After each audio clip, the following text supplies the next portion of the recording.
A형하고 B형하고 A병하고 O형하고 밥을 먹었어요. 넷이서 밥을 먹었는데 성격이 다른 거죠. 꼭 P의 문제가 아니라 유형 이렇게 뭐 별 유형이 다 있듯이. 근데 보통 A병이 자기 하고 싶은 대로 한대잖아요. 그러니까 그냥 밥을 먹다가 승질이 났는지 어땠는지 숟가락을 내더니 확 나가버렸어요. 그랬더니 오지랖 넓은 O형이 궁금한 거예요. 앉아서 밥을 먹을 수가 없는 거예요. 제가 왜 나갔는지. 숟가락 놓고 따라 나갔어요. 무슨 일인지 알아보려고. B형은 그러거나 말거나 주변에 신경을 안 써요. 나만 편안하면 되는 거야. 밥을 그냥 먹는 거예요. 계속 상관하지 않고. 그랬더니 소심한 A형이 밥이 안 넘어가는 거야. 그래갖고 아무 신경도 안 쓰고 밥을 먹는 B형을 쿡쿡 찔르면서 한마디 합니다. 혹시 제 A병 나 때문에 삐져서 나간 거 아니냐. 그러니까 신경 쓰지 말아야 되는 건데도 신경을 다 쓰는 거예요. 우리 이렇게 교우들 중에 굳이 내가 저 사람 이렇게 고민하고 괴로워하는 것까지 내 탓이 아닌데도 뭐 성당에서 뭐가 일이 잘못되면 다 누구 탓인 것 같아? 다 내 탓인 것 같아. 우리가 어디서 이게 교육을 받았느냐면은 루카복음 6장을 읽어보면은 뺨을 맞으면 다른 뺨을 돌려대고 겉옷을 달라고 그러면은 속옷을 두고 원수까지도 사랑하라고 가르칩니다. 원수까지도 사랑하라고 그러는데 정말 우리가 모두를 사랑해야 되는 거 아닌가 이런 생각 들잖아요. 그렇죠? 근데 예수님은 정작 다 사랑했을까요? 예수님 다 사랑하지 않으셨어요. 더욱이 12제자 중 12제자 똑같이 사랑하지 않았어요. 12제자 중에 누구를 특별히 사랑했느냐면은 베드로, 야고보, 요한만 특별히 사랑했어요. 거룩한 변모 때 누굴 데리고 갔어요? 베드로, 야고보, 요한만 데리고 갔어요. 아니 그 기가 막힌 모습을 보여주려면 다 보여주지. 왜 3명만 데리고 가? 나머지 9명 기분 나쁘게. 그렇잖아요. 그리고 회당장 야이로의 딸 살리러 갈 때 누구만 데려갔느냐면 베드로, 야고보, 요한만 데려가요. 다른 사람은 그 부모 외에는 아무도 따라오지 못하겠다 그래요. 못 따라간 제자들 섭섭할 것 같아, 안 섭섭할 것 같아요? 근데 여러분들은 밥 먹으러 가는데 한 3명만 데려가야 되는데 나머지 6명 남아있으면 찝찝해, 안 찝찝해요? 앞으로는 그러지 마세요. 예수님이 겟세마니 동산에서 내 마음이 괴로워 죽을 지경이니 나와 함께 깨어 있어 줘라. 그렇게 하고 가까이에 누구만 불렀느냐면 베드로, 야고보, 요한만 불렀어요. 예수님도 12 중에 3명만 이렇게 사랑했는데 여러분들은 레조 단원들 12이면 12명 어떻게 다 사랑해? 그 중에 3명만 사랑해도 누구하고 똑같아? 예수님하고 똑같은 거예요. 근데 놀랍게도 마태복음 18장에 이런 얘기가 나옵니다. 만약에 이웃이 잘못하면 우선 개인적으로 그러지 말라고 말하고 다음 한두 사람의 증인을 세우고 그래도 말 안 들으면 교회에 알리고 그래도 말 안 들으면 세리나 이방인 취급을 하라고 그래요. 그러니까 끝까지 끌어안으라는 말도 하셨지만은 어떻게 말 안 들으면 무슨 취급하라고 그래? 세리나 이방인 취급하라고 그래요. 마태복음 23장을 보면은 바리사이파, 사두가이파, 성구갑 이마에 팔 놓고 다니면서 일반 사람에게는 무거운 짐 지어놓고 자기는 손 하나 까딱하지 않는 이들에게 회칠한 무덤, 독사의 족속이라고 욕을 해대요, 예수님이. 그러니까 예수님은 어떻게 모두를 다 사랑했어요? 아니에요. 마음에 안 드는 사람들, 단죄해야 될 사람 단죄하셨어요. 그 예수님 또 그렇게 많이 참지도 않으셨어요. 우리 교우들처럼 그렇게 많이 참지도 않으셨어요. 요한복음 2장에 예수님이 성전 정화를 하는데 너무 막 성질이 나시니까 어떻게 상을 둘러엎고 채찍질로 그냥 정말로 난리를 치세요. 그러니까 여러분들도 이제는 너무 참지 마세요. 그러다가 여러분들 누가 다쳐요? 내가 다쳐요. 그런데 성당에 나오면 자기를 버리고 자기 목숨을 구하려 하지 말고 예수님 십자가를 지고 따라야 된다. 이 말이 확 귀에 들어오는 거예요. 순교자들이 이렇게 사셨다. 순교자들이. 우리들도 하느님 제대로 믿으려면 순교자나 예수님처럼 그렇게 십자가 지고 참아야 된다. 자기에게 어떤 일이 있더라도 주님께서 주시는 십자가라고 생각하고 참고 살아야 된다. 이렇게 우리는 이 말씀에 눌려 살아요. 이걸 뭐라고 그러냐면 십자가 컴플렉스라고 그래요. 십자가 컴플렉스. 나도 십자가를 져야 된다. 예수님이 손목에 못 박혔을 때 얼마나 아팠을까? 그거 그냥 심줄을 뚫고 지나갔을 때 얼마나 아팠을까? 발목 못 박히셨을 때 얼마나 아프셨을까? 그러니까 나를 죽이려고 애쓰고 웬만한 일은 주님은 주시는 시련과 십자가라고 참고 견디고 살면은 내면에는 기쁨이 하나도 없고 정신적 질병에 시달리는 경우가 많아요. 순교가 아니라. 그래갖고 그냥 우리 천주교 교우들은 이혼도 못하고 살아요. 남편이 그냥 맨날 술 먹고 때리고 빚지고 노름해. 도저히 뭐 아이들을 데리고 살 수가 없어. 그래갖고 그냥 구역장님이나 레지오 단장님한테 상담을 합니다. 나는 정말로 이제 도저히 저 남편하고 못 살겠다고. 그냥 열심한 구역장님이나 레지오 단장님이 한마디 해요. 아유, 데레사 자매, 십자가에 계신 예수님 생각을 해야지. 십자가에 계신 예수님 생각하고 어떻게 하라는 거야?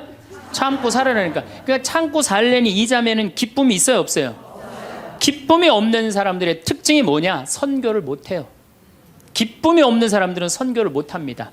왜? 개신교는 정말로 막 하느님 믿으면서 기뻐, 즐거워. 그러니까 주위에 이제 막 세상에서 힘든 사람들한테 뭐라고 그러냐면 우리 교회 가자. 우리 교회 가면은 정말로 기뻐, 구원받을 수 있어, 정말 행복할 수 있어. 그리고 막 끌고 가요.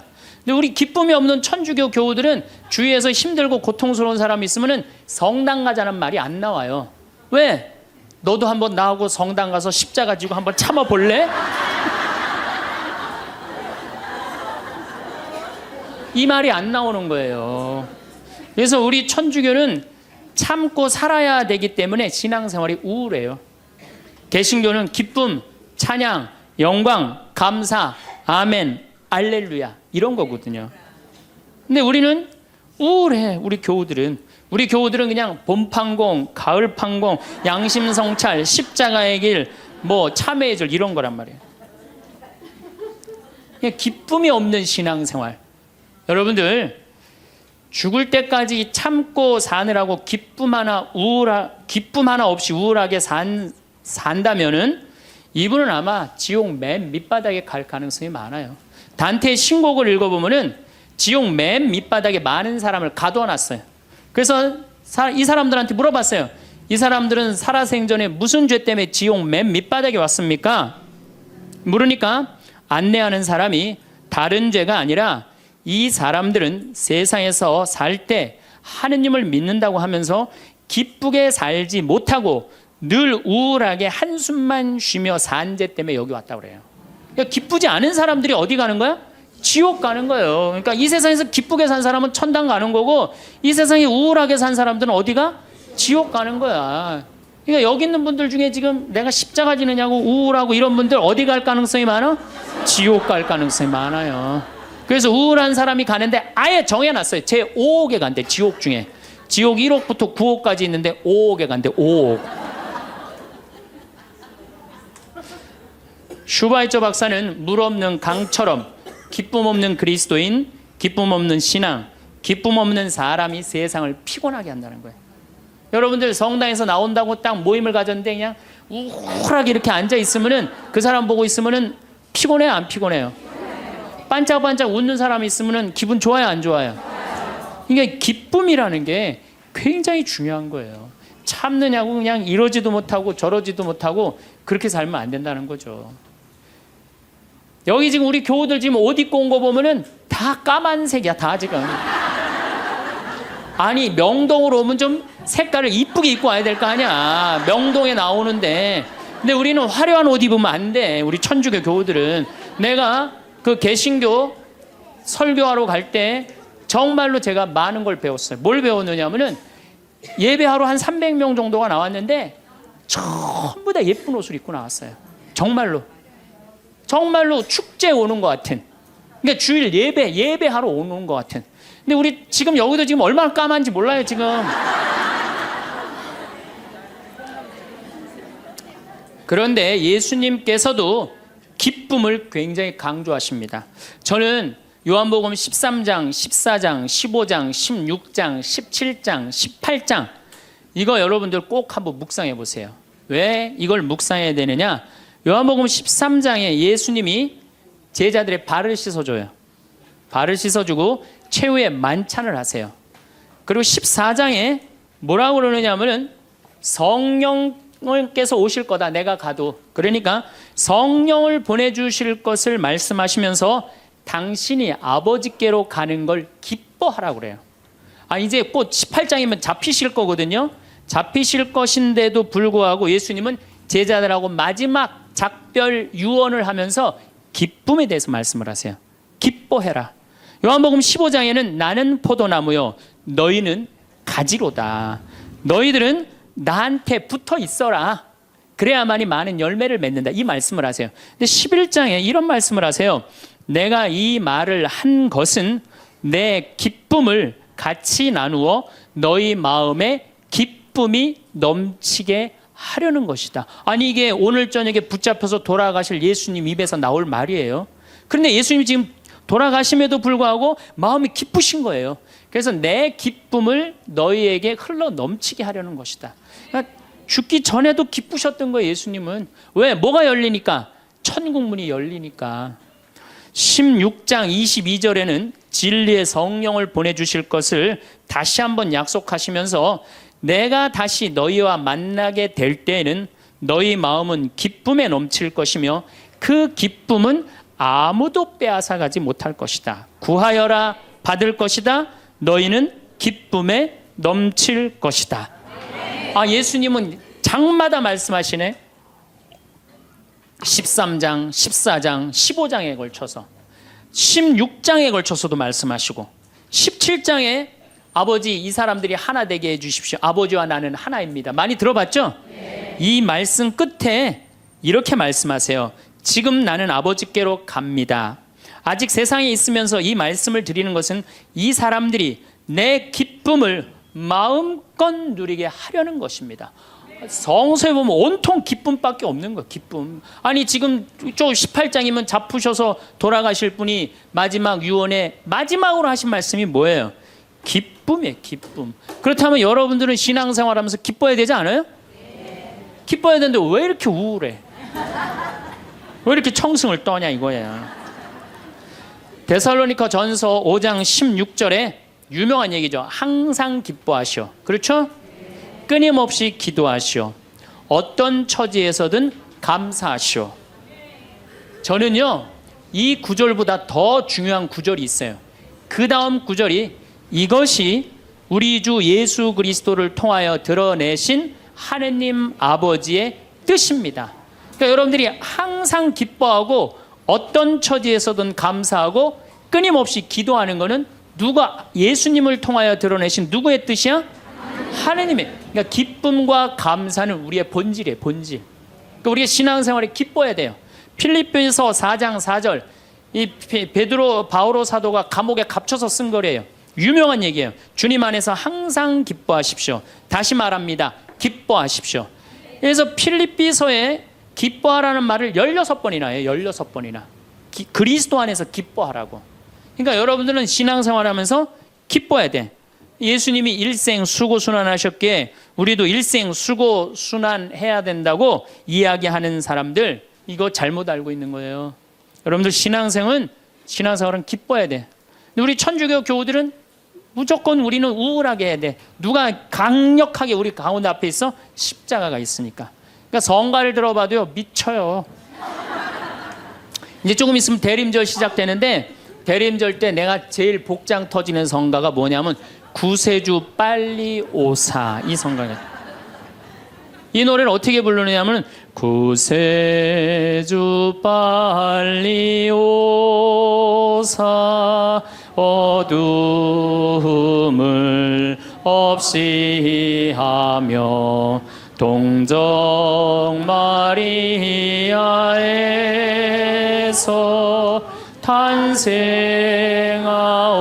탄생하옵소서 이렇게 부른단 말이야. 근데 이 노래는 이렇게 부르면 절대 안 돼요. 이 노래는 목 갖춘 마디로 시작해서 8분의 6박자야. 강량약, 중강량약. 이거 춤추듯이 불러야 되는 거예요. 어떻게 불러야 되느냐면 구세주 빨리 오사 어둠을 없이 하며 동정 마리아에서 탄생하옵소서. 이렇게 불러야 되는데 우리 교우들은 어떻게 부르느냐면 원조들이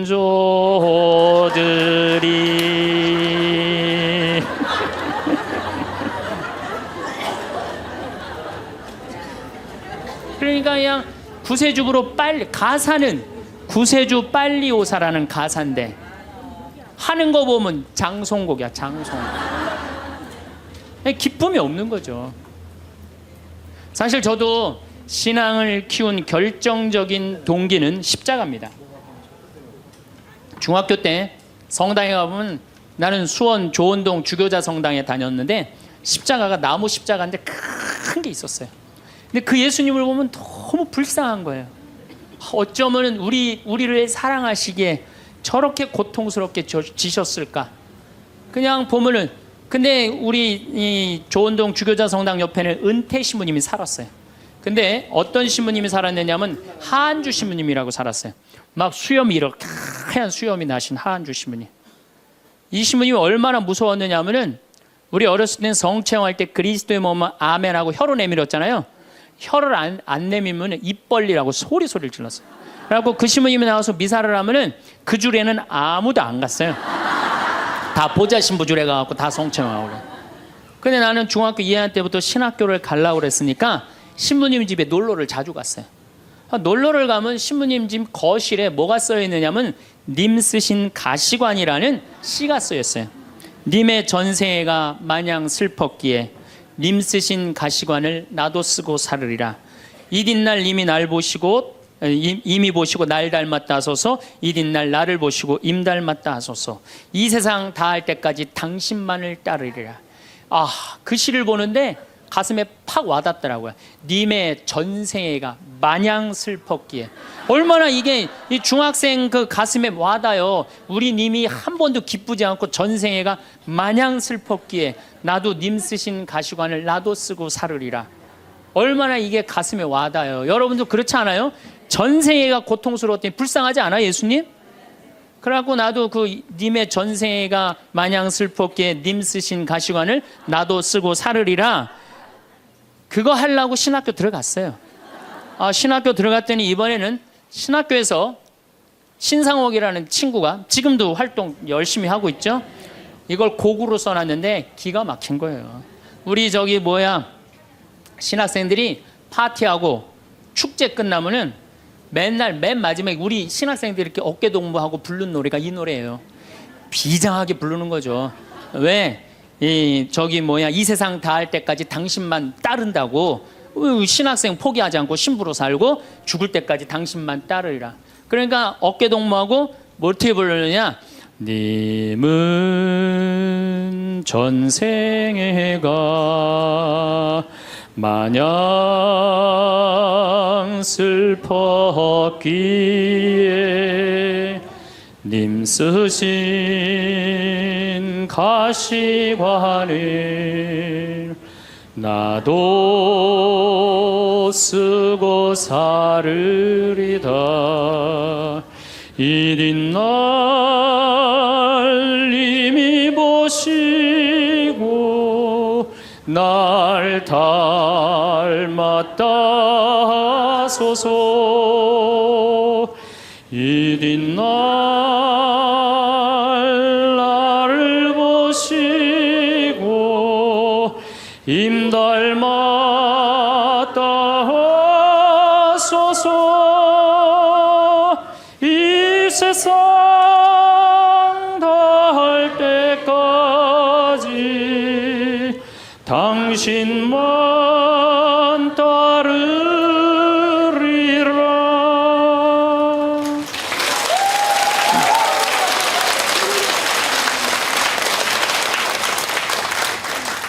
이렇게 청승을 떨면서 신학교 10년을 보냈어요. 신부가 딱 되고 보니 내가 내 관점에서 성서를 좀 읽어보니까 더욱이 강원도 생태마을 아름다운 자연에서 하느님이 창조해 놓은 기가 막힌 자연에서 성서를 읽어보니까 우리 님께서 하나도 안 슬프게 사셨더라고요. 그리고 가시관은 언제 썼느냐 하면은 전생에 쓴 게 아니라 마지막 금요일 날 하루 쓴가, 하루. 하루밖에 안 썼더라고요. 전생애가 슬프긴 뭐가 슬퍼요. 예수님처럼 기쁘게 사신 분이 없어요. 성서에 예수님을 표현하길 뭐라고 그랬냐면은 예수님은 먹보요 술꾼이라고 그래요. 루카복음 5장 29절에서 30절에 나옵니다. 그리고 레이는 그분을 위해서 자기 집에서 큰 잔치를 베풀었는데 세리들과 그 밖에 많은 사람이 큰 무리를 이루어 그분 일행과 어울려 먹고 있었다. 그래서 바리사회와 율사들이 제자들에게 투덜거렸다. 어째서 세리와 죄인들과 어울려서 먹고 마시고들 있어. 그러니까 예수님은 늘 먹고 마시고 마셨던 게 일이에요. 세례자 요한하고는 정반대의 행보를 보내세요. 세례자 요한은 금욕과 고행을 하는 정신적인 지도자였어요. 마르코복음 1장 6절을 보면 사막에서 지내면서 낙타 털옷을 입고 들꿀을 먹으면서 지냈다고 그래요. 뭐 꿀 먹으면 좋은다고 그랬는데 꿀을 요만큼 하루 겨우 견딜 만큼 먹었던 거예요. 정말로 금욕을 했던 사람이에요. 그런데 이 세례자 요한하고 예수님은 정반대야. 그러니까 예수님이 뭐라 그래? 세례자 요한에서 먹지도 않고 마시지도 않으니까 저 세례자 요한 보러 미쳤다고 그러고, 내가 먹고 마시니까 나보러 마귀 들렸다고 그러고 그런다고. 그러니까 먹고 마시는 걸 당신도 인정한 거예요. 먹고 마시는 걸 참 좋아하셨어요. 예수님처럼 축제 좋아하신 분이 어디 있어요? 예수님은요 잔치집마다 쫓아다닌 분이 예수님이에요. 오늘 이 레이 집도 쫓아다녔죠. 바리사이 집 갔죠. 자케오 잔치 갔죠. 가나의 혼인잔치 잔치집 갔죠. 그 다음에 나자로가 죽었다가 살아나온 다음에 잔치 차리니까 거기 잔치 갔죠. 당신 항상 뭐라 그래? 당신을 신랑에 비유하셔. 혼인잔치 신랑에. 이런 축제를 좋아하신 분이 전생애가 뭐가 마냥 슬펐어요. 마르코복음 2장에 안식일에 미리삭을 잘라먹는 제자들을 꾸짖는 바리사이를 향해 예수님이 이렇게 말씀하십니다. 사람이 안식일을 위해서 있는 게 아니라 안식일이 사람을 위해서 있는 것이다. 사람이 행복해야 된다는 거예요. 그런 것 때문에 사람이 매달려서는 안 된다는 거예요. 그러니까 예수님이 우리한테 주고 싶었던 건 이런 기쁨이에요. 기쁨. 그리고 예수님이 우리한테 주고 싶었던 거는 행복이에요. 행복. 마태오복음 5장에 가장 산상설교 맨 첫 구절이 뭐예요? 행복론이에요. 행복론. 행복하여라 마음이 가난한 사람들, 행복하여라 마음이 깨끗한 사람들, 행복하여라 마음이 온유한 사람들, 행복하여라 슬퍼하는 사람들, 행복하여라 아픈 사람들, 행복하여라 옳은 일을 하다 박해를 받는 사람들.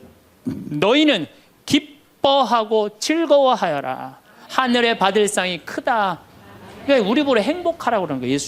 예수님 기쁨을 처음 입을 열어서 하신 거는 행복론이고 마지막에 돌아가실 때는 기쁨이에요. 기쁨. 우리한테 기쁨과 행복을 주고 싶었던 거예요. 근데 그냥 2000년 지나서 와서 보니까 그냥 천주교들 그냥 기쁨과 행복은 온데간데 없고 옷은 다 까먹고 입고 와갖고 앉아갖고 그냥 원조들이 범죄하 이러고 앉아 있으면은 예수님 복장 터지겠어요? 안 터지겠어요? 또 예수님이 우리한테 주고 싶었던 게 행복, 기쁨뿐만 아니라 평화입니다. 이것도 우리 신앙생활에 아주 중요합니다. 예수님이 돌아가셨어요. 그리고 부활하셨어요. 3일 만에 부활하셨어요. 제자들한테 뭐라고 그랬냐면은 나는 3일 만에 다시 살아날 것이다. 근데 제자들은 이해를 못했어요. 죽고 난 다음에 살아난다는 말을. 그래갖고 예수님 돌아가시는 걸 보고 다 도망가 버렸어요. 이제 우린 끝이다. 그래갖고 심지어 어떤 제자들은 고기, 원래의 직업으로 돌아갑니다. 고기 잡으러 가요. 이제 우린 끝났으니까. 아니 그렇게 3년 동안 그렇게 가르쳐놨는데, 그렇게 배신했는데 얼마나 열받아요 예수님은. 근데 예수님이 3일 만에 딱 살아나서 제자들 앞에 나타나요. 제자들이 당황스럽겠어요? 안 당황스럽겠어요? 우린 끝났는 줄 알았는데 다시 나타나니까 얼마나 당황스러워요. 그리고 나타나려면 1년 후에 나타나면 덜 미안해잖아요. 배반은 해놨는데 3일 만에 나타나면 얼마나 미안해요. 마음이 기쁘기도 하고 혼란스럽기도 한 거야. 근데 예수님이 이렇게 말씀하십니다. 너희들 내가 3일 만에 살아난다고 그랬느냐 안 살아난다고 그랬느냐 왜 배반했느냐 이렇게 따지지 않으세요. 입을 열어 하신 말씀이 뭐냐면은 평안하냐 내가 너희에게 평화를 주노라. 예수님이 우리한테 주고 싶었던 거는 우리가 아무리 배반하고 나쁜 짓을 했어도 예수님이 나하고 마주쳤을 때는 우리가 당황하지 말고 그렇죠 미안해하지 말고 그러라고 무슨 말부터 건네세요? 평안하냐 내가 너희에게 평화를 주노라. 그러니까 예수님이 주고 싶었던 게 평화야. 자 여러분들 내가 성당 다니는데 기쁘지도 않고 행복하지도 않고 평화롭지도 않아. 성당 다니는 이유가 있는 거예요 없는 거예요? 없는 거예요. 그러지 않으면 뭐하러 성당을 다녀요? 예수님이 가장 주고 싶었던 건데. 또 예수님이 우리한테 주고 싶었던 게 사랑이야. 요한복음 13장에 당신이 돌아가실 때가 알자 못내 사랑하던 제자들을 극진히 사랑하셨다고 그래. 극진히. 얼마나 제자들을 사랑했으면 극진히 사랑했다고 그래. 최후의 만찬 때 밥 먹으면서 누가 배반할 건지 막 자기네들끼리 의견이 분분했잖아요. 사도 요한이 예수님 가슴에 기대서 밥을 먹었어요. 베드로가 물어보라고 그래요. 예수님한테 사도 요한한테 누가 배반할 건지. 저는 이 밥 먹는 장면에서도 예수님의 사랑을 느껴요. 마지막에 떠나면서 밥 먹는 장면에도. 여러분들 본당 신부님하고 회식을 해요. 너무너무 본당 신부님이 잘생기고 편안하고 좋아. 그래갖고 그냥 먹던 밥을 들고 가고 신부님 가슴에 기대서 먹을 수 있는 분 계세요? 예수님의 품은 굉장히 넉넉하셨어요. 우리를 다 끌어안아 주시는. 그러니까 예수님이 우리한테 주고 싶었던 게 기쁨, 행복, 평화, 사랑. 그 다음에 맨 먼저 하신 나는 너희에게 복음. 복음 이게 영어로 뭐래? 굿뉴스. 다 알죠?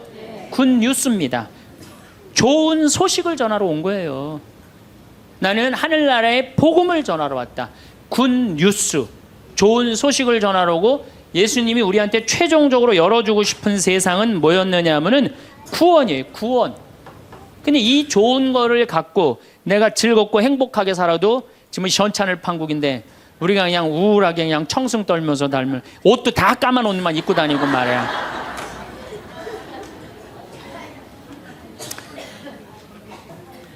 그러니까 우울하다 보니까 받은 은혜 감사는 안 하고 아직도 뭘 그렇게 달라고 그래요.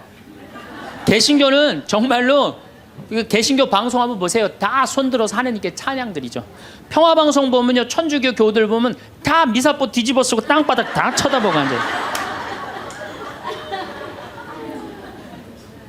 그러니까 이게 감사의 신앙생활하는 사람이랑 간구의 신앙생활하는 사람이랑은 차원이 틀려요.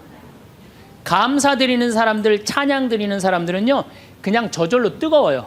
그런데 간구 기도하는 사람, 기도해서 복을 받는다, 이게 기복신앙이에요.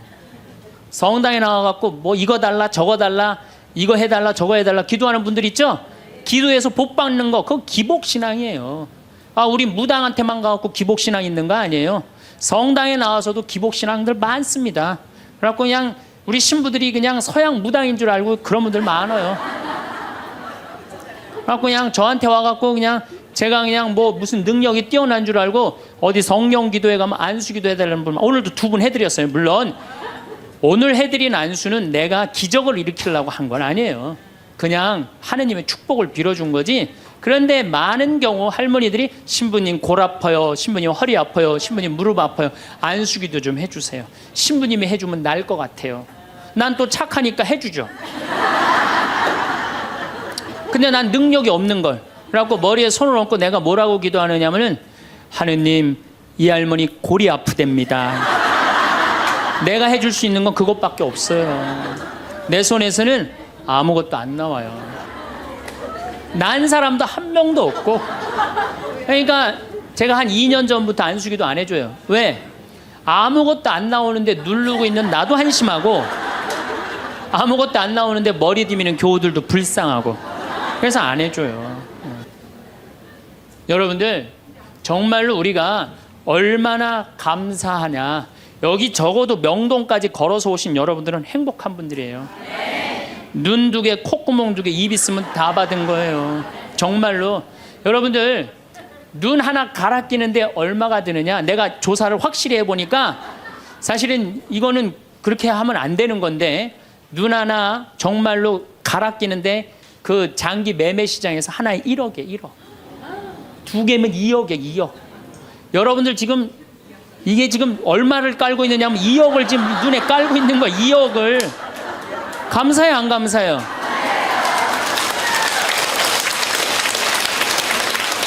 만약에 내가 아무것도 안 보여.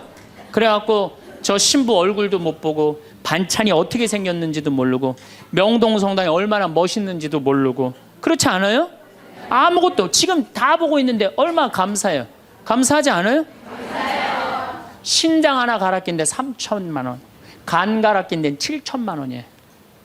이것만 대충 따져도 3억을 여러분들 여기 지금 깔고 있는 겁니다. 근데 뭘 하느님한테 달라고 그래요? 다 주셨구만. 만약에 여러분들 내가 쓰러져 갖고 앰뷸런스에 실려간다. 1시간 산소호흡기 되는데 얼마를 내야 되냐면 36만 원 내야 돼요. 근데 여러분들 지금 공짜로 지금 오전 10시부터 지금까지 몇 시간 마신 거예요? 지금 5시간 마신 거예요. 한 200만 원 벌은 거지 앉아서. 감사해요, 안 감사해요? 하루면 1,000만 원 버는 거예요. 이렇게 받은 은혜 감사하기도 바쁜데 뭘 그렇게 하나님한테 달라고 그러세요? 신부님, 빚이 너무 많아요. 빚도 걱정하지 말아라. 갚다 못 갚으면 죽으면 되지 뭘 걱정하고 그래. 중요한 건 뭐냐면 여러분들 지금 빚 걱정한다고 갚아줘요? 안 갚아줘요. 빚은요 세월이 갚는 거예요. 그럼 세월한테 맡기세요. 세월한테 맡기고 나 오늘 하루를 살더라도 즐겁게 살아요. 아깝지 않아 이 하루? 그렇죠? 그러면 오늘 하루 정말 즐겁고 행복하게 살다 보면은 빚도 시간 지나면 갚아지는 건데 그걸 그냥 끌어안고 그냥 주님께서 여러분과 함께 마음을 드높이 우리 주 하나님께 감사합시다. 말로는 맨날 마땅하고 옳은 일이라고 그래. 말로는 미사 때마다 말로는 마땅하고 옳은 일이라 그래.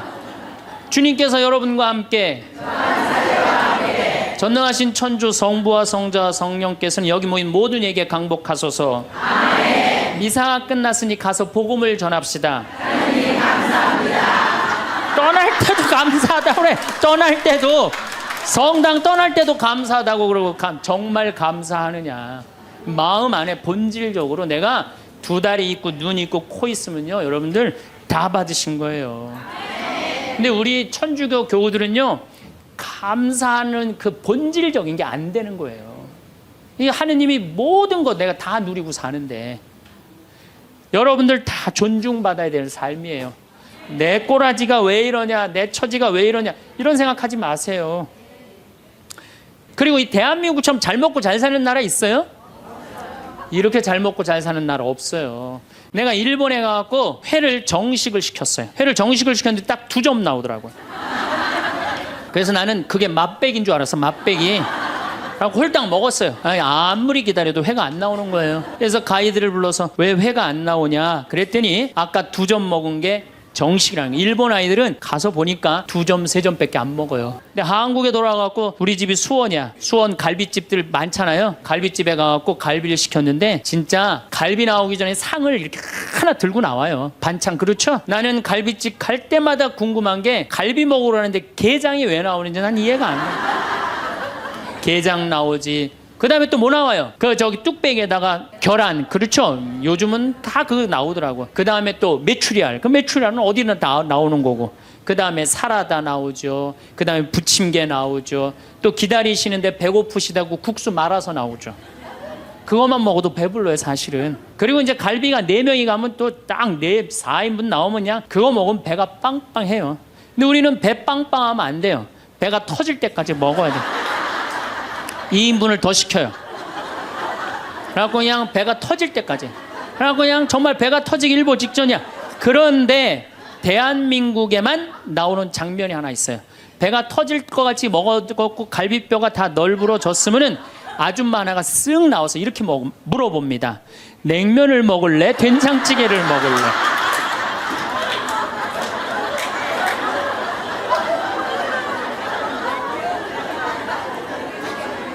제가 아무리 돌아다녀 봐도 한국처럼 좋은 나라가 없어요. 국가적으로도 정말로 잘 나갑니다. 우리나라 자동차 잘 만들어요. 그렇죠? 텔레비전 잘 만들어요. LED 텔레비전이라고 미국 시장 96% 휩쓸고 있어요. 자동차도 정말로 도요타 지금 막 추월하려고 그러는 판이에요. 반도체 잘 만들죠. 배 잘 만들죠. 97년 IMF 터졌을 때 아시아 전체가 다 IMF 터졌어요.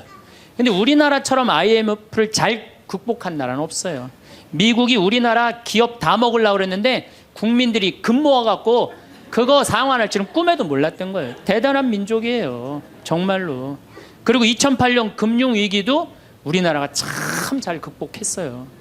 그럼 국민들이 이렇게 행복한 나라에 살면 자부심을 가져야 될 거 아니야. 그렇지 않아요? 요즘 잘 나가요. 여러분들 일본 소니가 우리나라 삼성에 떨어진 지 5년 됐어요. 5년. 그렇게 따라가려고 해도 안 되는 거예요. 예? 텔레비전 잘 만들지. 작년에는 일본이 무역 흑자 200억 달러였는데 우리나라는 400억 달러예요. 올해도 잘 나가고. 근데 뭐가 그렇게 불만이 많어. 만족하고 살면 되는데 국민들이 욕심이 너무 많아요. 여러분들 제가 세계 경제 10위권까지 들어간 나라 중에 다른 나라 침략하지 않은 나라가 없어요. 다 다른 나라 거 뺏어서 저렇게 잘 먹고 잘 사는 거예요. 우리나라가 작년에 수출 9위, 올해는 수출 7위가 올랐은데요. 경제 규모로는 15위지만은 그래도 경제권 10위권에서 이 조그만 나라에서 왔다 갔다 해요. 그런데 생각을 해봐요. 세계 10위권까지 들어간 나라 중에 다른 나라 침략해서 다른 나라 뺏어갖고 이렇게 잘 먹고 잘 사는 거예요. 미국 다른 나라 침략해요, 안 해요? 지금 이라크 석유 뺏어갖고 저렇게 잘 먹고 잘 살잖아요. 일본 침략했어요, 안 했어요?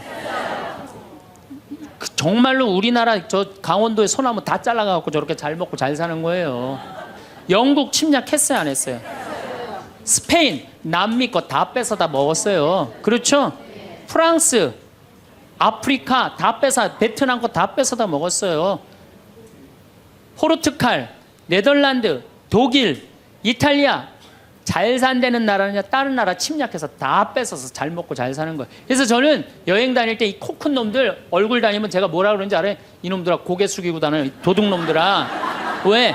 너희들은 아프리카, 인도, 아시아, 남미 거 다 뺏어서 지금 호의호식해서 사는 거야. 지금 너희들은 아시아, 남미, 아프리카에 굶는 사람들 너희들은 당연히 도와야 돼. 왜? 니네들이 다 뺏어간 도둑놈들이니까.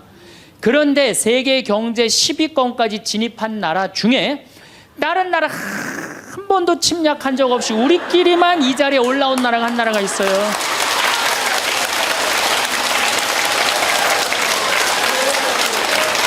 그게 바로 우리나라예요. 우리나라. 여러분들 정말로 저는 대단하다고 생각해요. 그래갖고 이 대단한 사람들이 모여갖고 살아갖고 우리나라 이름이 뭐냐면 대한민국.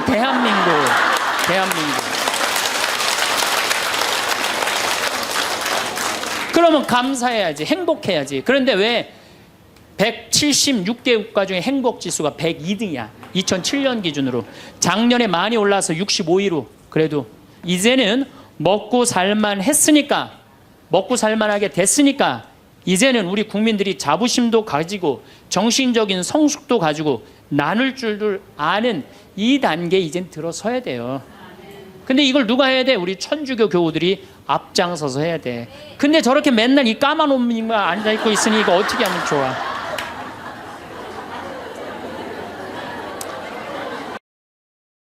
여러분은 혹시 화가 나거나 속상한 일이 있어도 그냥 꾹 참고 넘어가는 편인가요? 우리는 어릴 적부터 참는 것이 미덕이라는 말을 수없이 들으며 자랐습니다. 조용히 견디고 묵묵히 인내하는 사람이 성숙한 사람이라고 배웠지요.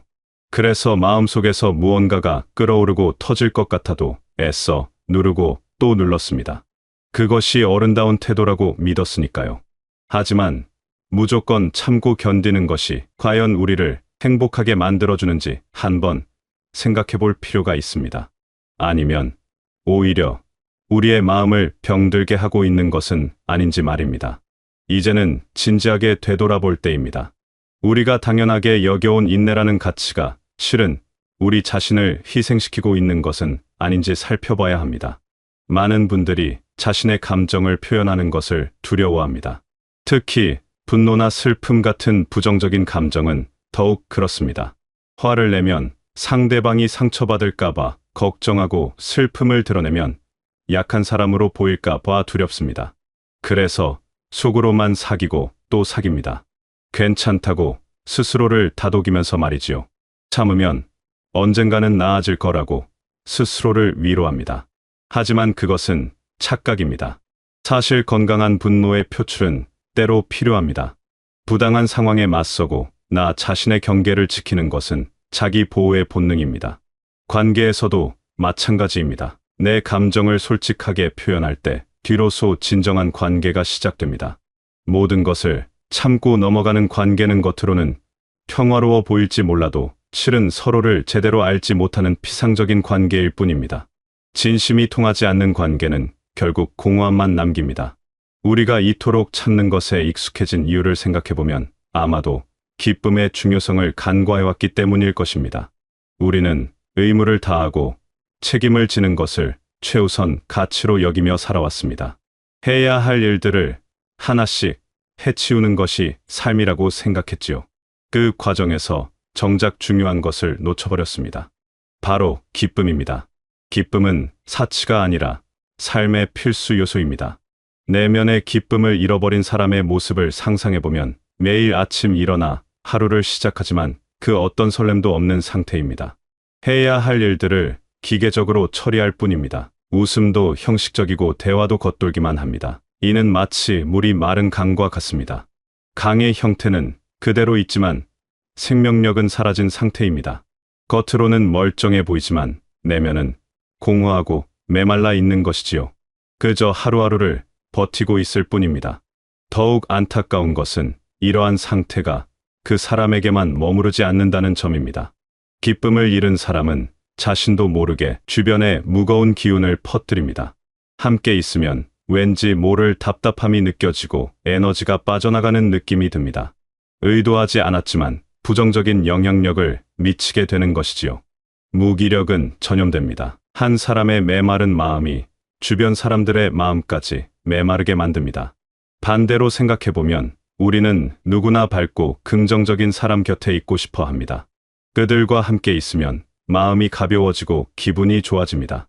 그들의 에너지가 우리에게도 전해지기 때문입니다. 이것이 바로 선한 영향력입니다. 그리고 그 영향력의 근원에는 언제나 기쁨이 자리하고 있습니다. 기쁨이 넘치는 사람은 그 존재만으로도 주변을 밝게 만듭니다. 주변 사람들에게 좋은 영향을 주고 싶다면 가장 먼저 해야 할 일이 있습니다. 바로 나 자신의 마음을 기쁨으로 채우는 것입니다. 빈 그릇으로는 다른 그릇을 채울 수 없는 법입니다. 내 마음이 메말라 있는데 어떻게 다른 사람에게 생기를 줄 수 있겠습니까? 자신을 돌보는 것이 이기적인 행동이 아니라 오히려 주변을 위한 첫걸음인 이유가 여기에 있습니다. 나를 채워야 남도 채울 수 있습니다. 기쁨이란 무엇인지 생각해 볼 필요가 있습니다. 많은 분들이 기쁨을 일시적인 감정으로 생각합니다. 좋은 일이 생겼을 때 잠깐 느끼는 즐거운 느낌 정도로 여기지요. 하지만 진정한 기쁨은 그보다 훨씬 깊고 지속적인 것입니다. 그것은 삶의 근본적인 태도이자 우리가 추구해야 할 핵심 가치입니다. 기쁨은 순간이 아니라 삶을 대하는 자세입니다. 이 인생의 마지막을 앞둔 많은 분들이 비슷한 이야기를 합니다. 더 많은 것을 성취할 걸 그랬다거나 더 열심히 일할 걸 그랬다고 말하는 사람은 거의 없습니다. 대신 그들은 말합니다.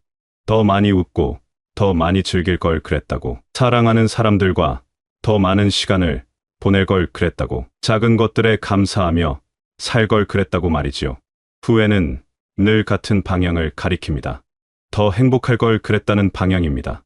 이것은 우리에게 중요한 메시지를 전해줍니다. 기쁨은 나중으로 미뤄서는 안 되는 것이라는 사실입니다. 지금 이 순간에도 우리는 기쁨을 느낄 수 있고 또 느껴야 합니다. 무언가를 이루고 나서 행복해지는 것이 아니라 지금 행복하면서 살아가야 하는 것입니다. 행복은 목적지가 아니라 여행하는 방식입니다. 내일을 위해 오늘을 희생하는 삶은 결국 빈손으로 끝나게 됩니다. 물론 삶이 늘 순탄한 것은 아닙니다. 때로는 힘든 상황에 처하고 어려운 문제에 직면합니다. 그럴 때도 기쁨을 찾는 것이 가능합니다. 다만 그것은 저절로 찾아오지 않습니다. 의식적인 노력이 필요합니다. 어둠 속에서도 작은 빛을 찾아내는 능력이 필요한 것입니다. 어려운 상황 속에서도 작은 기쁨을 발견하는 눈을 가져야 합니다. 창밖으로 보이는 푸른 하늘 한 조각도 감사할 수 있어야 합니다. 따뜻한 물 한 잔이 주는 온기에도 위안을 느낄 수 있어야 합니다. 이것은 현실을 외면하거나 문제를 회피하는 것이 아닙니다. 오히려 현실을 직시하면서도 그 속에서 살아갈 힘을 찾는 것입니다. 힘든 상황을 견디는 힘은 바로 이런 작은 기쁨들에서 나옵니다. 행복은 거창한 무언가가 아닙니다. 많은 사람들이 행복을 큰 성공이나 특별한 사건과 연결 지어 생각합니다. 하지만 진짜 행복은 일상 속 작은 순간들에 있습니다. 아침에 일어나 창문을 열었을 때 들어오는 신선한 공기 한숨, 편안한 옷을 입고 느끼는 안락함, 좋아하는 음악을 들을 때의 평화로움. 이런 작은 순간들이 모여서 행복한 삶을 만듭니다. 일상의 평범함 속에 진정한 행복이 숨어 있습니다. 그런데 우리는 이렇게 단순한 진리를 자꾸 잊어버립니다. 그것은 우리가 참는 것에 너무 익숙해져 있기 때문입니다. 참고 견디는 것이 삶의 방식이 되어버렸기 때문입니다. 그래서 기쁨을 느끼는 것조차 사치처럼 여겨집니다. 지금 즐거워하면 안 될 것 같고 행복해하면 안 될 것 같은 이상한 죄책감이 듭니다. 기쁨을 누릴 자격이 없다고 스스로를 제한합니다. 하지만 이제는 그 강박에서 벗어나야 합니다. 참아야 한다는 생각, 행복은 나중에 누리는 것이라는 믿음, 즐거움은 잠깐의 휴식일 뿐이라는 관념. 이 모든 것들로부터 자유로워져야 합니다. 이런 생각들은 우리를 가두는 감옥입니다. 자신의 감정을 솔직하게 들여다보는 것부터 시작해보세요. 지금 내가 무엇을 느끼고 있는지 정직하게 인정하는 것입니다. 화가 났다면 화가 났다고 인정하세요. 슬프다면 슬프다고 받아들이세요. 그 감정을 억누르려 하지 마세요. 감정 자체는 잘못이 아닙니다. 그것을 어떻게 표현하느냐가 중요할 뿐입니다. 감정을 인정하는 것이 변화의 첫걸음입니다. 건강하게 감정을 표현하는 방법을 배워야 합니다. 이것은 무작정 화를 내거나 감정을 폭발시키라는 뜻이 아닙니다. 자신의 감정을 인식하고 적절한 방식으로 드러내는 것을 말합니다. 나는 지금 이런 기분이 든다고 말하는 것, 이런 상황이 나를 불편하게 만든다고 표현하는 것, 이것만으로도 많은 것이 달라집니다. 솔직한 표현은 관계를 깨뜨리는 것이 아니라 오히려 더 단단하게 만듭니다. 그리고 무엇보다 중요한 것은 스스로에게 기쁨을 허락하는 것입니다. 행복해도 괜찮다고 자신에게 말해주세요. 즐거워해도 된다고 허락하세요. 이것은 무책임한 태도가 아닙니다. 오히려 삶을 제대로 살아가기 위한 필수 조건입니다. 행복은 특별한 사람들만의 특권이 아닙니다. 의무감으로 하는 일과 즐거움으로 하는 일은 결과가 다릅니다. 같은 일이라도 마음가짐에 따라 전혀 다른 경험이 됩니다. 해야만 하는 일로 여기면 모든 것이 짐이 됩니다. 하지만 그 속에서 의미와 기쁨을 찾으면 같은 일도 가치 있는 활동이 됩니다. 태도의 변화가 삶의 질을 완전히 바꿔놓습니다. 여러분은 기쁨을 느낄 자격이 있습니다. 행복할 권리가 있습니다. 이것은 특별한 사람들만 누리는 특권이 아닙니다. 모든 사람이 마땅히 누려야 할 것입니다. 그러니 더 이상 미루지 마세요. 내일이 아니라 오늘 바로 지금 행복해지기로 결심하세요. 행복은 허락을 구할 필요가 없는 것입니다. 물론 하루아침에 모든 것이 바뀌지는 않습니다. 오랜 습관을 바꾸는 것은 쉬운 일이 아닙니다. 참는 것에 익숙했던 삶의 방식을 바꾸는 데에는 시간이 걸립니다. 하지만 중요한 것은 시작하는 것입니다. 첫걸음을 내딛는 것입니다. 완벽하지 않아도 괜찮습니다.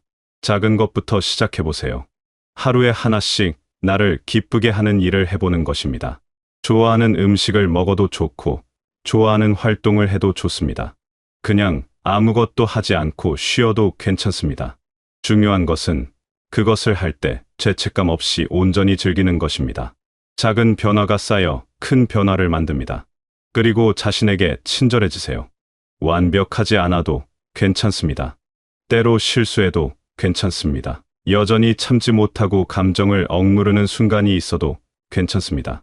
그럴 때마다 자신을 질책하지 말고 다시 시작하면 됩니다. 중요한 것은 방향입니다. 조금씩이라도 기쁨을 향해 나아가고 있다면 그것으로 충분합니다. 자신에게 인내심을 가지세요. 주변 사람들과의 관계도 달라질 것입니다. 여러분이 변화하면 관계도 변화합니다. 진정한 내 모습을 드러낼 때 진정한 관계가 시작됩니다. 가면을 쓰고 참고 견디는 관계가 아니라 서로의 진심을 나누는 관계가 만들어집니다. 어떤 관계는 멀어질 수도 있습니다. 하지만 그것은 원래 진정한 관계가 아니었던 것입니다. 대신 진짜 나를 이해하고 받아들이는 새로운 관계들이 생겨날 것입니다. 진정성이 있는 곳에 진정한 관계가 맺어집니다. 여러분의 변화는 주변에도 긍정적인 영향을 미칠 것입니다. 기쁨으로 가득 찬 사람은 자연스럽게 그 에너지를 나누게 됩니다. 억지로 노력하지 않아도 그냥 존재만으로 다른 사람들에게 희망을 줍니다. 행복은 전염됩니다. 여러분이 행복해지면 그것은 물결처럼 퍼져나갑니다. 한 사람의 변화가 세상을 조금씩 바꿉니다. 살아가면서 우리는 수많은 선택의 순간을 마주합니다. 그때마다 의무를 선택할 것인지 기쁨을 선택할 것인지 결정해야 합니다. 물론 때로는 의무를 다해야 할 순간도 있습니다. 하지만 모든 순간을 의무로만 채우면 삶은 무거운 짐이 됩니다. 반면 기쁨을 선택하는 순간들이 많아지면 삶은 가벼워지고 풍요로워집니다. 균형이 필요합니다. 의무와 기쁨 사이의 건강한 균형 말입니다. 이제 참는 것이 미덕이라는 생각을 내려놓으세요. 무조건적인 인내는 미덕이 아닙니다. 진정한 미덕은 자신을 사랑하고 돌보는 것입니다. 자신의 감정을 존중하고 기쁨을 추구하는 것입니다. 그것이 바로 온전한 나로 살아가는 길입니다. 자신을 희생하는 것이 아니라 자신을 소중히 여기는 것이 진정한 성숙입니다. 여러분은 행복할 자격이 있습니다. 기쁨을 누릴 권리가 있습니다. 그러니 더 이상 스스로를 억누르지 마세요. 참는 것을 멈추고 느끼는 것을 시작하세요. 의무가 아닌 즐거움으로 살아가세요. 그럴 때 비로소 삶은 살만한 가치가 있는 것이 됩니다. 여러분의 마음속에 억눌려 있던 모든 감정들이 자유롭게 흐르기를 바랍니다. 그동안 참아왔던 기쁨이 이제는 마음껏 표현되기를 바랍니다. 그리고 매일매일이 작은 행복들로 가득 차기를 바랍니다. 여러분은 충분히 그럴 자격이 있는 소중한 존재입니다. 이제 스스로에게 행복을 허락하고 기쁨으로 가득한 삶을 살아가시길 바라겠습니다.